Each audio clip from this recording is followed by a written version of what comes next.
Hello again, it's another video, and this one I am joined by Kalon. You've met him once or twice now at this point. He's in the Kill Team Battle Report. He's in a Russian Winter Battle Report. You've done a Titan video, God knows what order he's going out though, so you might get that. And this is number 4 for him here. So hello again, Kalon. Hello. Welcome back to the channel. And today he has brought with him Adeptus Titanicus, his painted maniples, and the game system itself. This is not one that I've yet played actually, because I love the Horus Heresy stuff, but this just, I don't know, didn't catch the wind in my sails. I didn't man the jib on this one. So I thought, let's get you in and have a look and tell me what the game's like. So you've blasted all these guys up. I know you've gone with the scheme you like, which is Legio Mortis.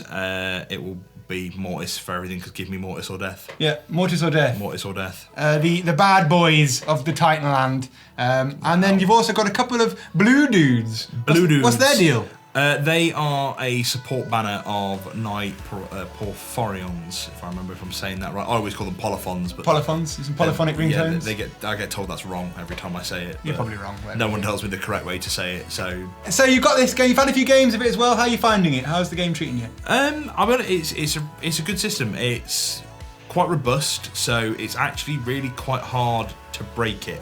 Right, okay. Even if you don't know the rules, it's really hard to go in with such a bad understanding of it that you can't at least finish a game. Yeah, you can't mess it up that badly. Yeah, it's not like that. I mean, it can be a bit daunting because you have sort of like stat trackers for your Titans and your Knights, and they kind of look a bit scary, but they're really rather not. So heat levels is like how much of an action you can do, like how far you can move and shooting and stuff like that? Is that like engine reactor cores overheating? Essentially, so everything in terms of manoeuvring and speed has 2 values. Right. Your normal and your boosted. If you want to use the boosted version of anything, or you want to fire certain weapons, or you want to sort of like boost your shields, things like that, like a couple of key actions, you have to roll the reactor dice. Right, okay. And it'll either come up blank, so you're not pushing your reactor, or it will come up with a series of different icons that you're basically pushing your reactor beyond safe limits, so you're increasing the temperature in the chamber. If it gets too high, you run the risk of reactor leakages and reactor damage, which then runs the risk of damage to the Titan, all the way up to you're in red alert stage. If anything goes wrong, chances are you're gonna go. And if something the size of a Warlord goes, you're clearing out a big chunk of space. Right, okay. So, but that's more your advanced rules. Yeah. So when I say that it's a nice robust set of rules, the rule book, this one here, even comes with a very simplified set of rules. Yeah. So it'll take you through sort of the basics of how the terminals work, how combat works, movement, turning, boosting, non-boosting, and damage is calculated, and then the different types of weapon, and then it literally goes, play your first couple of games. Here's a basic scenario, play through this, give it a go.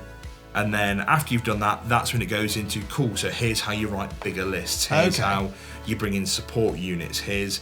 Now we're going to go on to reactor damage tables for heat levels. And because on the basic rules, it literally just goes, if you're at this heat level, you do this. Right. If you're at this heat level, you do that. I assume if you overheat, you can blow up. Is that part of this? Essentially, if you overheat bad enough, you will start taking huge damage to your reactor, which in turn damages the body area of the Titan, and it just escalates. Yeah.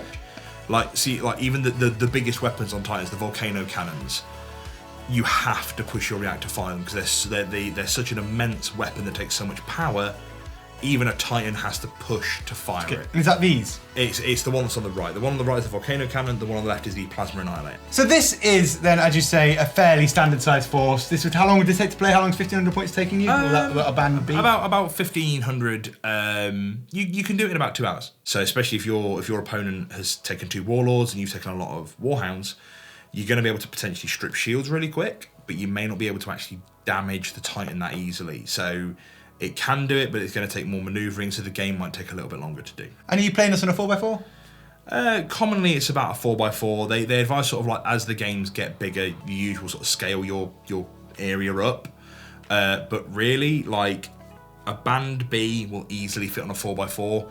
It just differs the amount of terrain you put on it. Okay, so you want us to see in this scale is what, 15? 10 mil. 10 mil. 10 mil. So as for me, like as a game system, I've got a lot of boards here, I've got everything's kind of made for 28 mil. I would find that a little bit of something. I guess it's great, and you know, as a game system, I probably will be something I should be playing. I probably will, and you seem to enjoy it. But maybe that is like a downside to this, I suppose, cost-wise. Like, it's not cheap to have to buy a whole new board and buy 10mm terrain for everything, or make 10mm terrain. I mean, it's not, but there are so many sellers of 10mm stuff out there, because basically 10mm, or actually no, these technically aren't 10mm, they're technically 8mm. Right. But 10mm scenery works for them.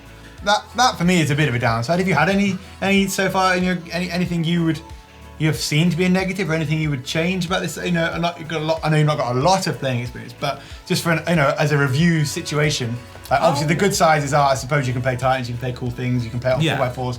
Unusual for Games Workshop though, because most their recent releases you look at like Warcry, Kill Team, Blood Bowl, they're all like tabletop, coffee table games. This one does seem, I thought it would be smaller, but actually I suppose, like we're sat on a 4x4 table here, and they don't look particularly out of place. Yeah, there's nothing really that I've sat there in every game, something has come up that's made me go, oh, this doesn't work right, or oh, this one thing is too powerful.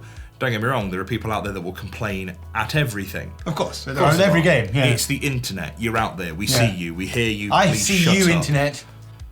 You are only playing with like a couple of types of models, right? A few Knights and 3 Titans. Yeah, so there is only limited. But there is a limited thing of what you can do at the moment. They haven't confirmed that the other Titans won't be coming out, so I think there's a rumour that the Nemesis class Warbringer is coming out in the next set of releases, which is the other 28mm Titan that they've got out at the moment. It will be interesting to see how much support they throw into this game. Hopefully a lot. I mean, I've played in too many games now where companies have like gone hellbent for leather in like the first 6 months and then dropped it. There are a few companies that I can think of. I think we both worked for one. Beep, beep, beep. There are a few companies I can think of. There are some nameless companies out there that do not tend to support their game systems. Games Workshop have been a bit guilty about it in the past. Look at things like Blood Bowl. And now it's supported, but for the last 15 years they haven't touched it. Well, I think that's because I believe the specialist games team were basically disbanded, and now, however, they've come back. We've got lots coming back: Necromunda, Blood Bowl, like I imagine. Aeronautica. Aeronautica coming out in plastic. Yeah, people. It's there. It's now. It's come out now, like this week, isn't it? It's out. It is great. I've played it. It's great fun, and they were very, very keen to point out it is the same scale as Titanicus. You seem to like it, and there's a lot of people who do. It would be interesting to see what support Games Workshop give this in the coming time. We're like, 6 months out now from release? Yeah, and they're gearing up now. I think they're gearing up to the next set of releases for it. It'd be good to see what they do there, maybe before I buy into this, because if it's a one-shot pony by Games Workshop, possibly. We don't know. I hope not, because a lot of people are like, this is not the cheapest set to buy. They have mentioned it in each of their their weekly. It does come up in the streams. updates. They mention it a lot. Yeah. Same with Aeronautica, they've mentioned both of them quite a lot in the next I think it's the next quarter of releases. And I guess, as you said, like the specialist games have kept up, like things like Blood Bowl are still putting more releases out, things like Kill Team, which has had a new re-release, Blood Bowl are getting lots of teams, Necromunda has been well supported, to be honest. They've come back with the Enforcers, which are the new judges and everything. And Warcry seems to be going well right now, so the hype's dropped off this a little bit because Warcry's come in, I think. Well, it'll be interesting to see what happens with it. I will be moving studio at some point if I haven't already by the time this game comes out.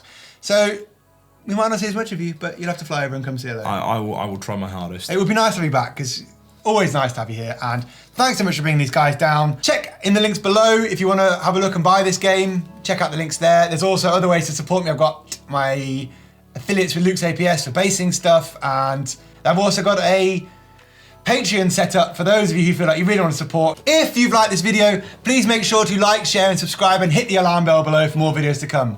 Hit it. Hit it now. Slap it. I will be doing another video, I'm sure, next Friday, and I will catch you then. So thanks so much for watching, and take care.